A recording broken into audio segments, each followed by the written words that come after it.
Wonderful presentation. I'm a huge advocate, huge supporter of what you talk about and what the movement is about. For me, when I present this to business leaders, whether they're on the left side or the right side of the political spectrum, everyone I present to looks at it and says, this is absolutely great. And, why aren't we doing this?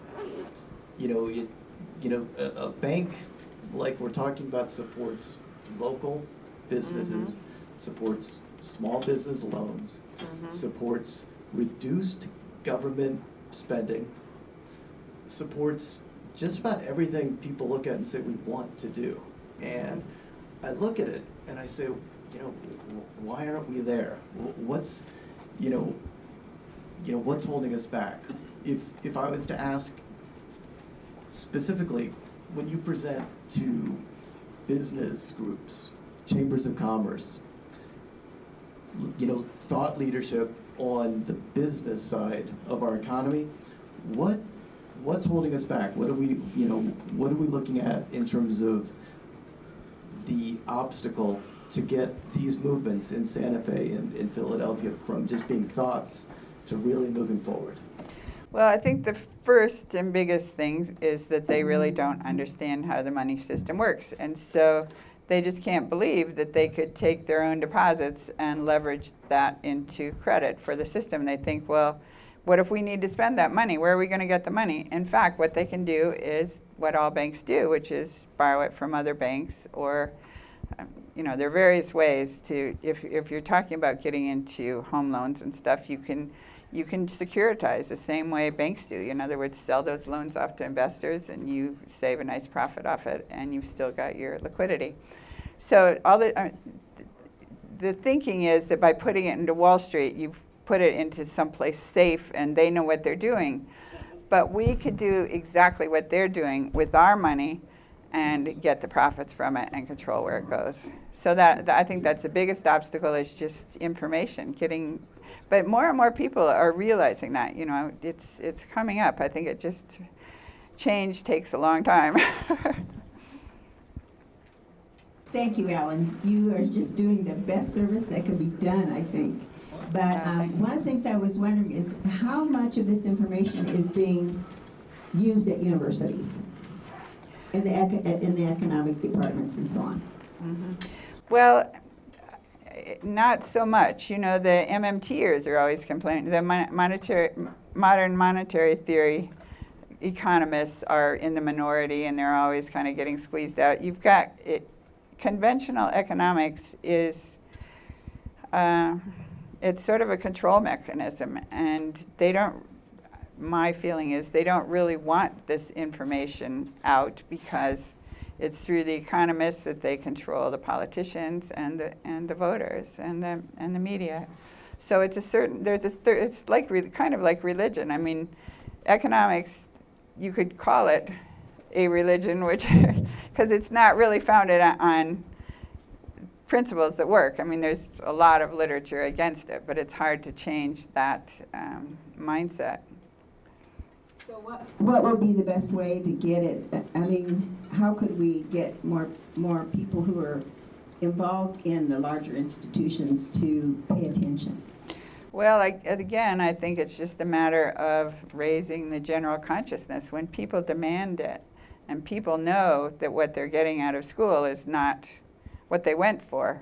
My son majored in economics, and he was very, very disappointed.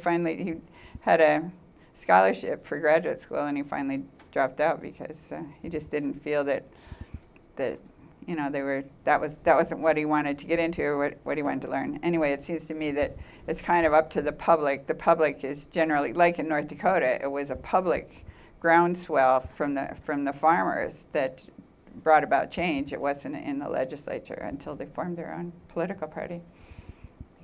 Yeah, Ellen, I'm interested in my work. I work a lot with opposition research, so I'm familiar with how to move through a system where there's entrenched opposition and competition. Oh, cool. And our efforts to date, insofar as I'm familiar with them, I'm relatively new working with Earl how has the Bank of North Dakota managed to survive in the midst of the kind of competition and opposition that they almost certainly have from the big banks?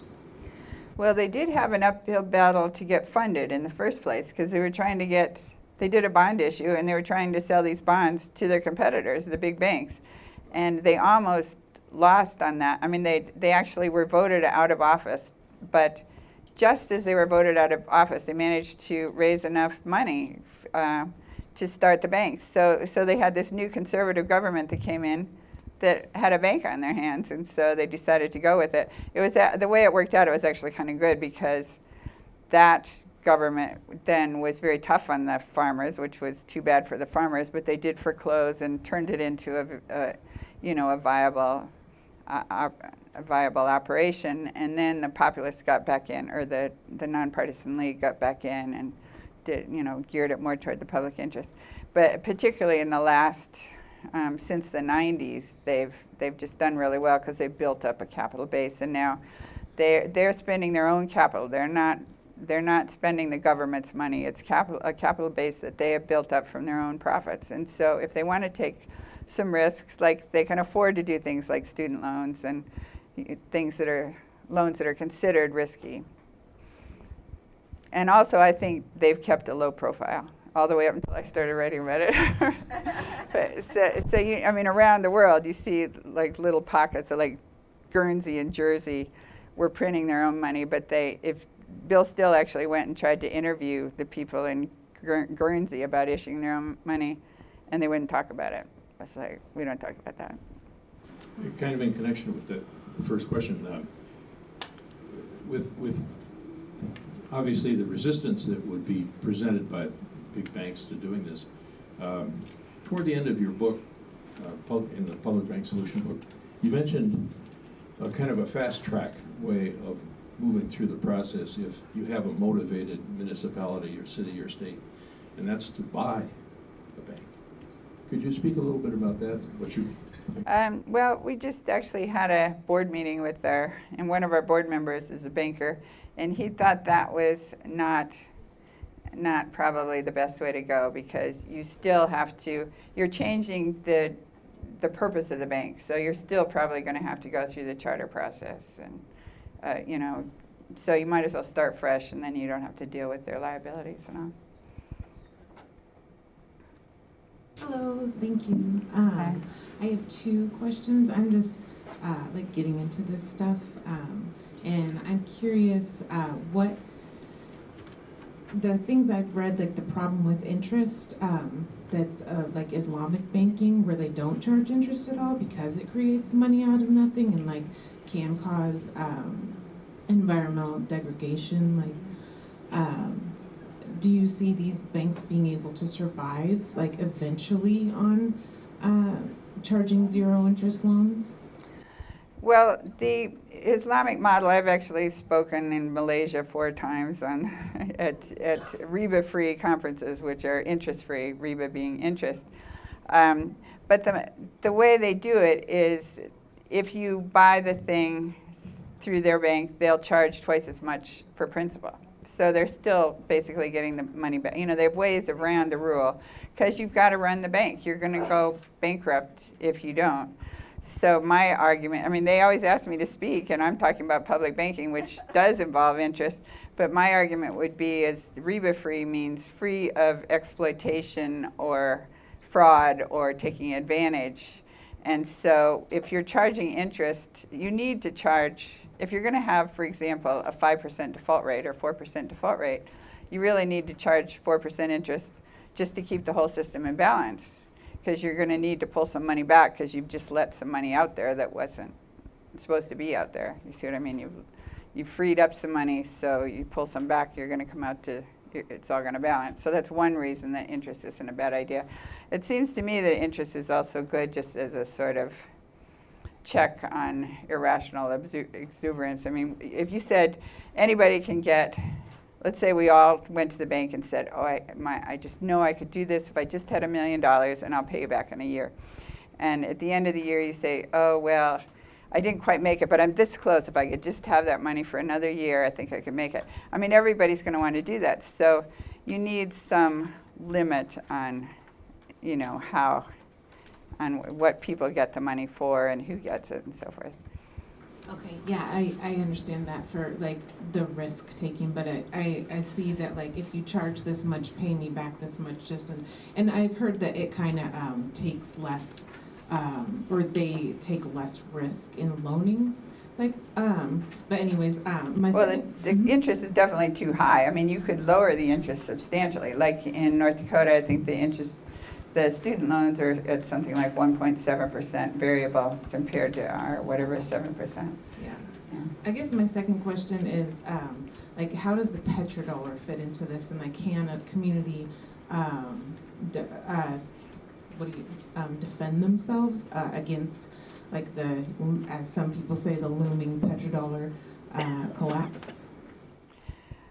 I wouldn't worry about that myself. I mean, the petrodollar already has collapsed pretty much, and we're still here. So my sense is it'll all collapse when they, whoever they is, want it to collapse. And if they don't want it to, they've got, well, it depends on who you listen to, but like Catherine Austin Fitts says there's $40 trillion in the deep state. She was formerly Assistant Secretary of Housing under Reagan, I think.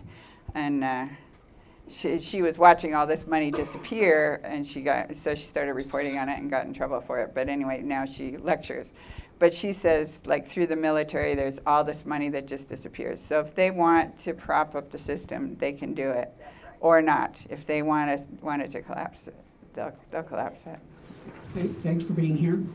When you were talking about the blockchain stuff, you know, most of us here probably know that the ultimate goal should be to get rid of debt-based money. You don't create the interest at the same time that you create the money. It's not a sustainable system. But it sounded to me when you were talking about the blockchain proposal that that's going to perpetuate that same credit-based system. Can you talk a little more about that? Well, I actually think credit is a good thing, that you need credit, and you need credit created out of nothing, which is basically what we've got. Our whole money system runs on credit, which is turning our own promise to pay into money. So I'm not opposed to interest myself, but if the interest goes back to the public, it goes back to a public agency, which then uses it for public purposes, like the bank of the original Pennsylvania colonists, then that is a sustainable system. It's just like a form of taxation where you're actually taxing the people who are using the service. It isn't the credit that I'm concerned about. I fully agree with you on that. What I'm talking about is it's the way money is introduced into the system is all debt-based. Now, if we had government introducing some money that wasn't debt-based, there would be a solution to this. But what are we going to do if everything's perpetuated now on this Bitcoin-like system? Well, it wouldn't be like Bitcoin. I mean, it's just that the software was developed for Bitcoin. But there are actually central bankers now talking about a blockchain currency, with issuing a blockchain currency, which people go, oh no, central banks, we don't trust the central banks any more than any, I mean, they trust them less than anybody else. But here's the thing, the central banks, just assume the model, not that they're doing it, but assume that you had sort of a big public bank. There is the potential, there's now the digital software potential to create a sort of public bank in the sky that would be responding to the credit needs of the people, where you, in effect, would be turning your own IOU into money. If you think about a community currency, for example, all of that is debt-based. I mean, that's where money comes from. You wash my car, and I promise you 5 credits in the community currency system. So I'm in debt by 5, and you're to the good by 5, and then you're allowed to spend that 5 on somebody else's debt. So money is debt, and I don't think there's a way to get around that. But I agree that the government should issue some money directly because we're short of money. And the system's always short of money, as the social creditors say, if you want to read about social credit. It's always short of money just because of the way it's set up. As long as there's money, if there's no money except that created by debt, including government money, then you always have to have an economy that grows faster and faster and faster to keep up with that compound interest that accumulates as a result of the interest. Yeah, no, I take your point and I agree. The federal government should be issuing some money. They could do it. I'm in favor of $1 trillion coins because it's right there in the Constitution. You don't have to change any laws. The president can do it by executive order. Yeah. The previous person asked a lot of my questions, but I basically want to push it just a little further. It seems like we have an economic system based on debt and interest that requires exponential or eventual exponential growth of an economy in a finite world. And I just don't see that working long term, particularly as global warming starts to reduce our economies. What happens when an economy cannot grow? How does this system remain sustainable? And I just want to throw a little comment about nothing really scares me more than having a computer running the world's monetary system, given how vulnerable computers are and always will be to, Yeah. Well, I don't think they should ever do away with cash. I mean, what if the computer system breaks? You can keep some gold coins and keep some cash in your safe. I've got some in my safe. My mother passed away, but she said, "Don't tell people that." Well, thank you for being here, and I've heard some of the people here talking about why hasn't this, I mean, it's such a no-brainer. Why in the world hasn't it worked? And I wonder if you have heard of Margaret Heffernan and her talk on TED Talk called Dangers of Willful Blindness. Oh, no. Have you heard about that? No. If there are things you should know and you could know, but you choose somehow not to know, you are it's a legal concept that you are judged to be willfully blind. And so I think that if people are asking that question, they need to go to TED Talks or YouTube and look up Margaret Heffernan. She also talks about another one you talked about, and that one is competitive, being competitive. She talks about a situation where William Muir, a professor at Purdue, trying to breed super chickens, and they put one block of chickens there to run just do what chickens do, and the other one they selected the most productive chickens because it's really easy to tell how they produce the most eggs, right? So anyway, they compared the two flocks after 6 generations. The normal flock did just great. The super chickens, all were dead but 3. And the reason he came to was this idea that the super chickens benefited from competition and that they did away with the competition of the normal chickens. Anyway, I just wondered, you haven't heard about this. You're one of my heroines. And Margaret Heffernan, it's Heffernan, is the other. And I hope people will look at that. Thank you very much. And it just reminded me of something I should have mentioned about, like, if you all want to set up a bank, Englewood might be a bit small to set up your own bank, but I understand that you are we call them charter cities in California, where you can make your own rules, and you call them home rule. Yeah. So I mean, charter cities or charter counties, and you've got home rule, which I think is the same thing. And if you set up a joint powers authority, like with say 3 small cities, then that bank that the joint powers authority would set up, one advantage is that it's not a liability of the governments that set it up. If the bank goes bust, they just go down by themselves. The taxpayers don't have to pay for it. So that's a big advantage. Thank you, Ellen, for bringing this important information to us. And I want to acknowledge you and Earl also for the heroic efforts you're doing to educate us about the public banks and to move that movement forward. This question relates to how our money is being used, whether it's by private banks, Federal Reserve, and those kinds of institutions, the World Bank, and how they're financing big oil, big industries that are actually destroying the environment. They're financing politicians and domestic policy as well as foreign policy.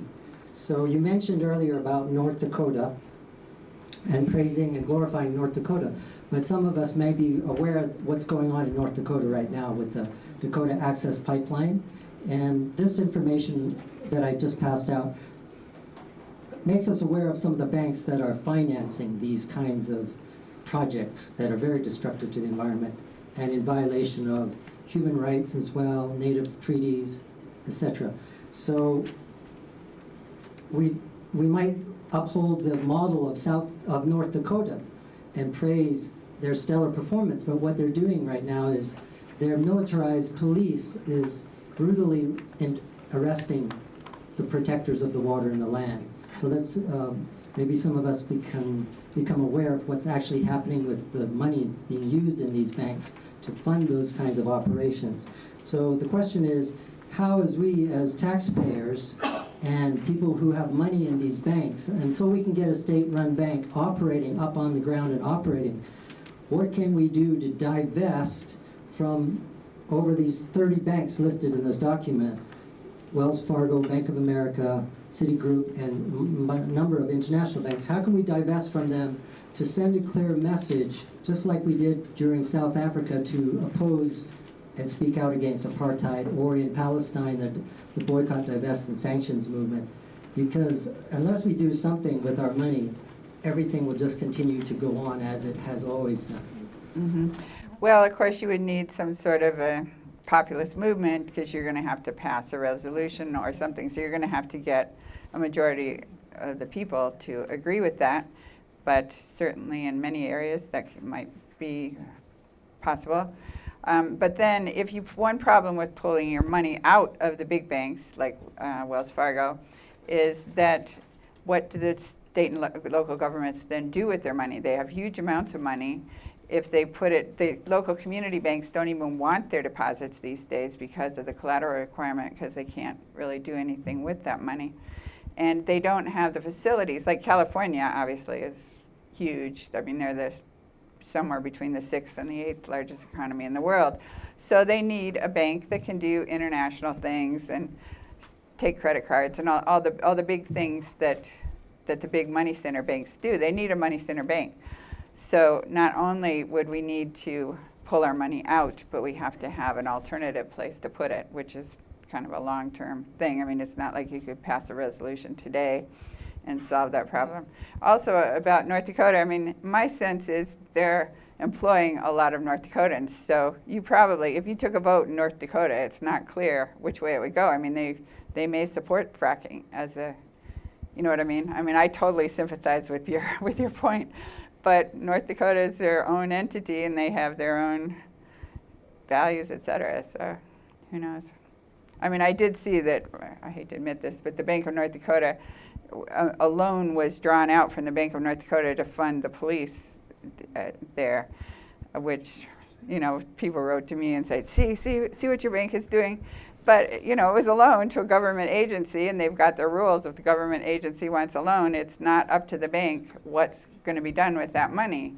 If they qualify for the loan and they're a government agency and they're part of the program, they make the loan. So they're a bank. They're not making political decisions. Essentially what you're saying is money talks in that sense, because the banks are actually getting the state to hand over eminent domain for them to come through with the bulldozers. So it's really no longer a people's Yeah, I agree. It's government a terrible thing, but it's not clear-cut how you would fix it. Yeah. Thank you. Hi, Alan. Thank you so much for being here. It's an honor to talk to you. Thanks. Regarding North Dakota, I'd just like to throw in a comment. You know, the people up there are fracking, and they're all happy that they're making lots of money. You know, the workers. Louder? The workers are happy that they're making lots of money. That's the same situation here in Colorado.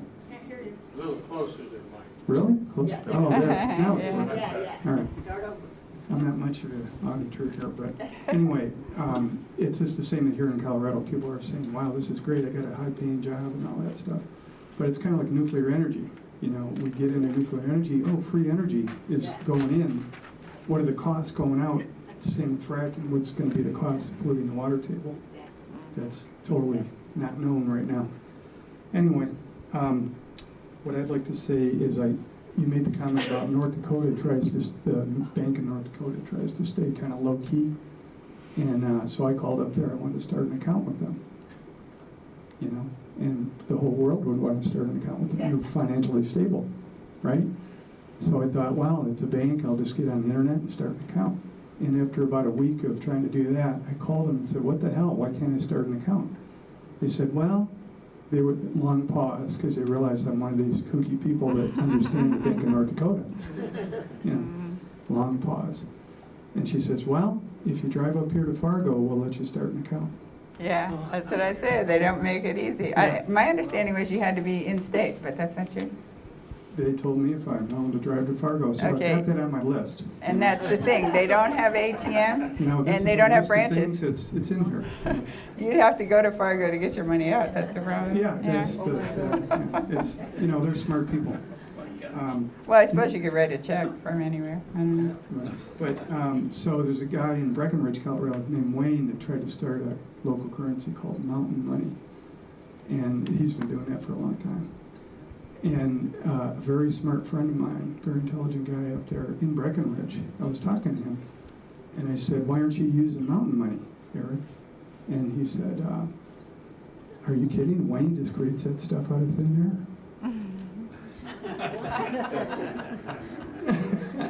And we're all so programmed about money that it took me 3 days to get the humor. You know, it took me 3 days. I said, "Boy, he's right. That's a good point." I didn't hear the point. Okay. Yeah, he said, my intelligent friend in Breckenridge said, Wayne just creates that out of thin air.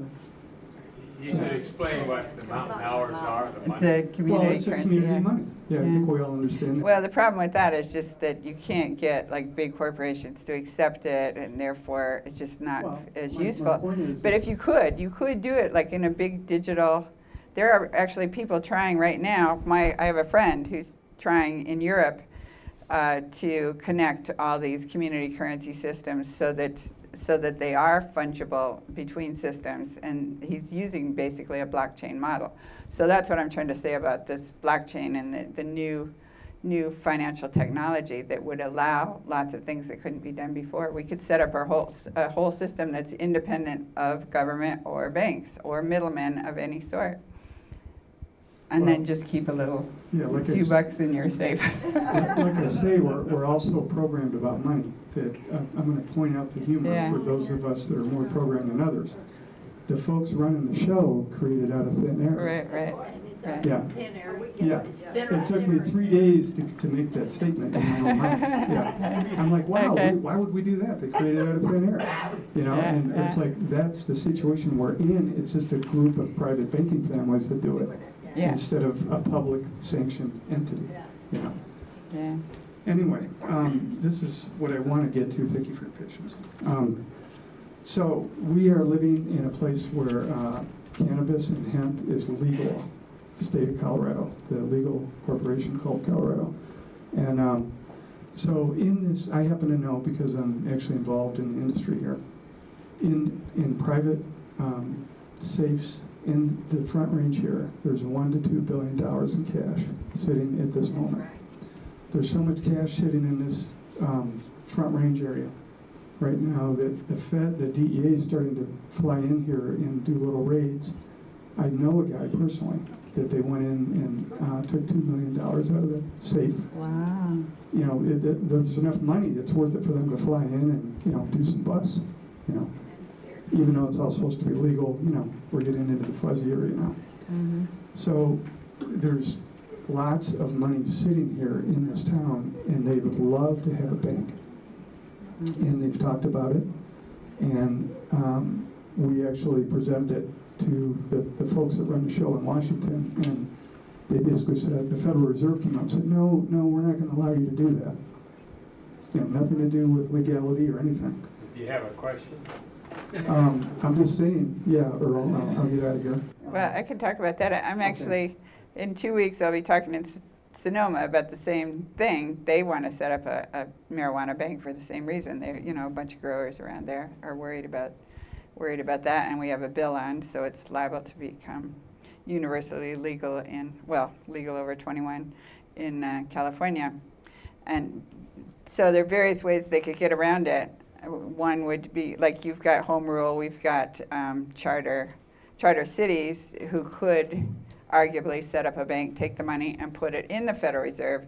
But then you do have the problem, you know, just call that excess cash, and all the cash goes into the Federal Reserve. But then you do have the problem whether the feds will allow that, because another possibility that I saw someone emailed me is something similar to Bitcoin, where you can take your cash and, let's say, basically you'd be buying commodities with it, buy gold or something, and then you've got the gold instead of the cash, or you've got like digital gold. So it would be there are people working on getting around this, you know, in various ways. I understand. It's just that I wanted to present this, that you presented at the very beginning of your lecture that we could work with the retirement systems in order to get the initial cash.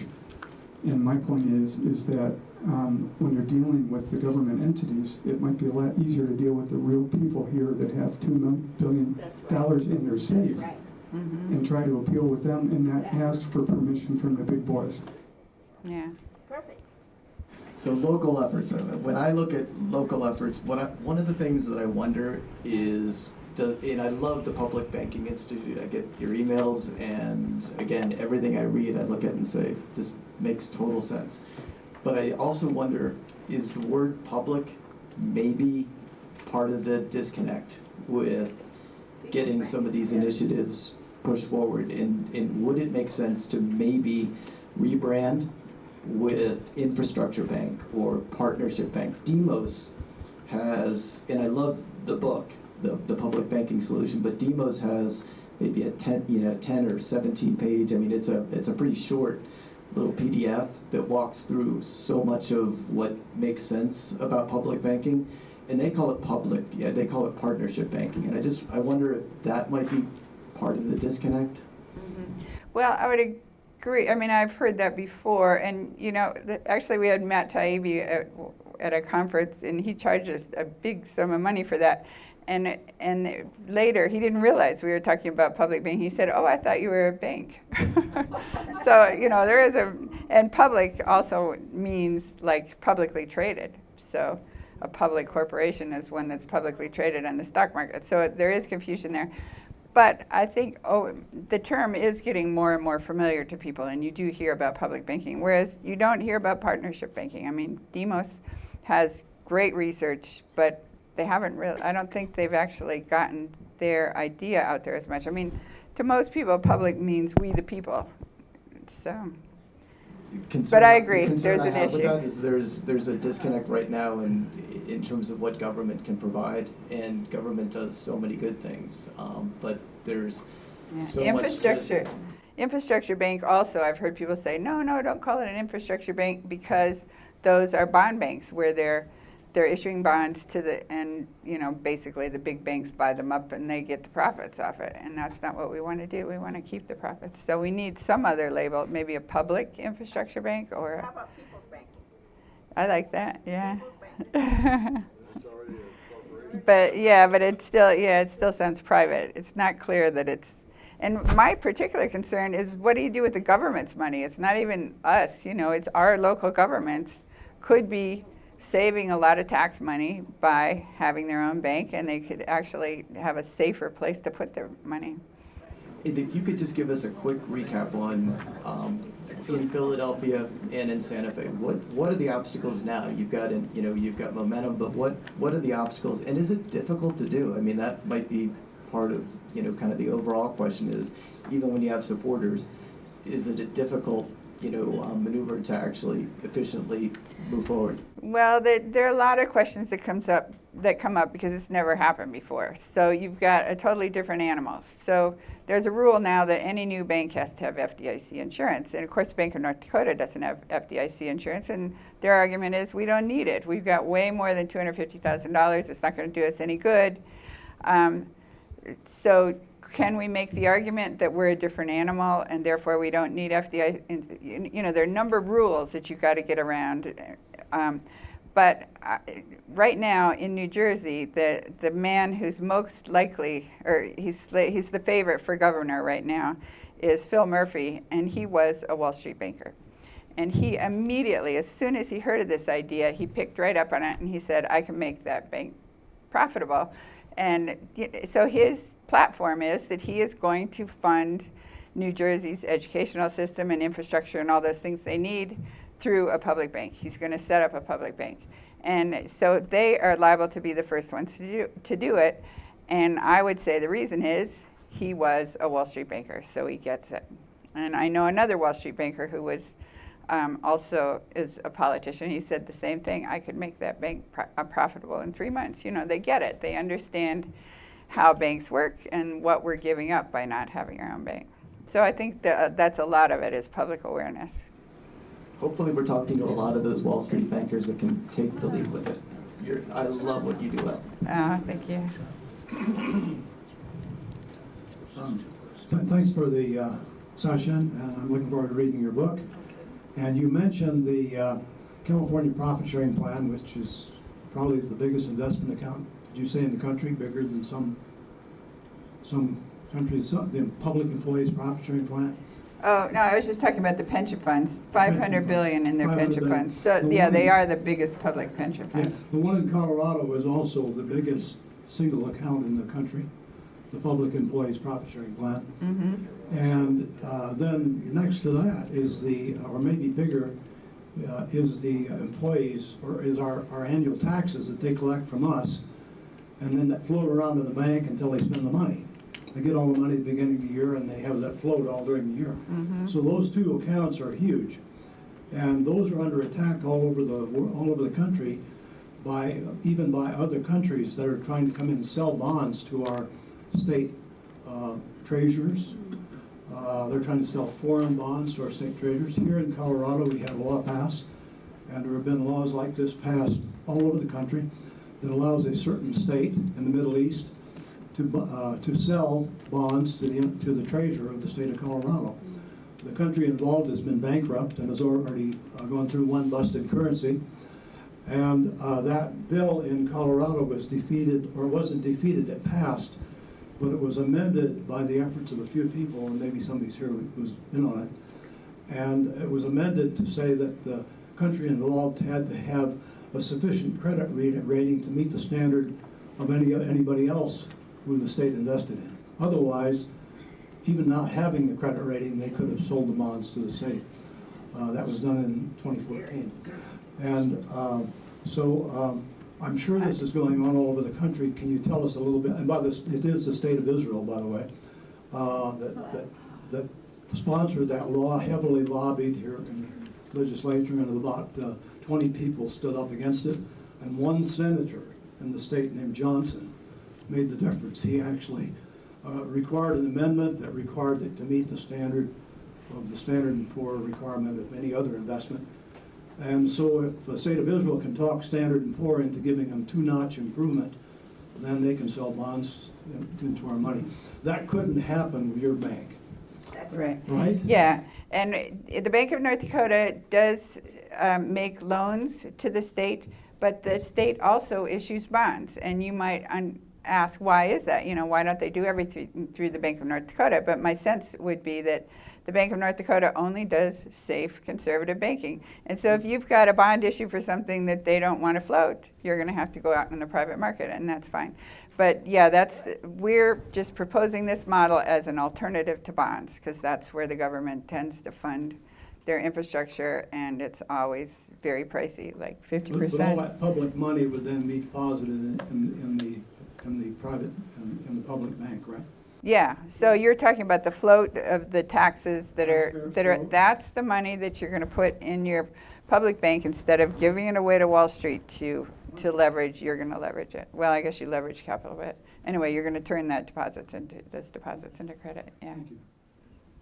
In a private bank, our savings are insured up to $250,000. In the bank you're talking about, is there a guarantee that should the economy collapse, or the bank, whatever, you know what happened in 2008, and a little bank's closed, is there any guarantee? Well, we're not talking about taking individual deposits. The only depositor is the state or the city. I mean, if we're doing the Bank of North Dakota model, well, they have a few public depositors, but I mean, few individuals. But the model I would recommend is that we're only talking about states' deposits, and we want to leverage that. You mean from taxes? Yes. Okay. Yeah, your And revenue. sales?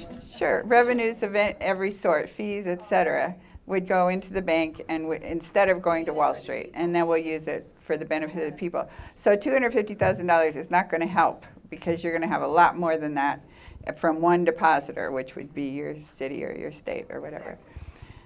And the state, because you're talking about guaranteeing your own money, so what's the point? I mean, you are the guarantor for your own money. But if they require us to get FDIC insurance, apparently if you only have, you're only insuring like $250,000 one depositor, apparently it's quite cheap to get the FDIC insurance. So maybe they should just do it and not worry about it. Yeah.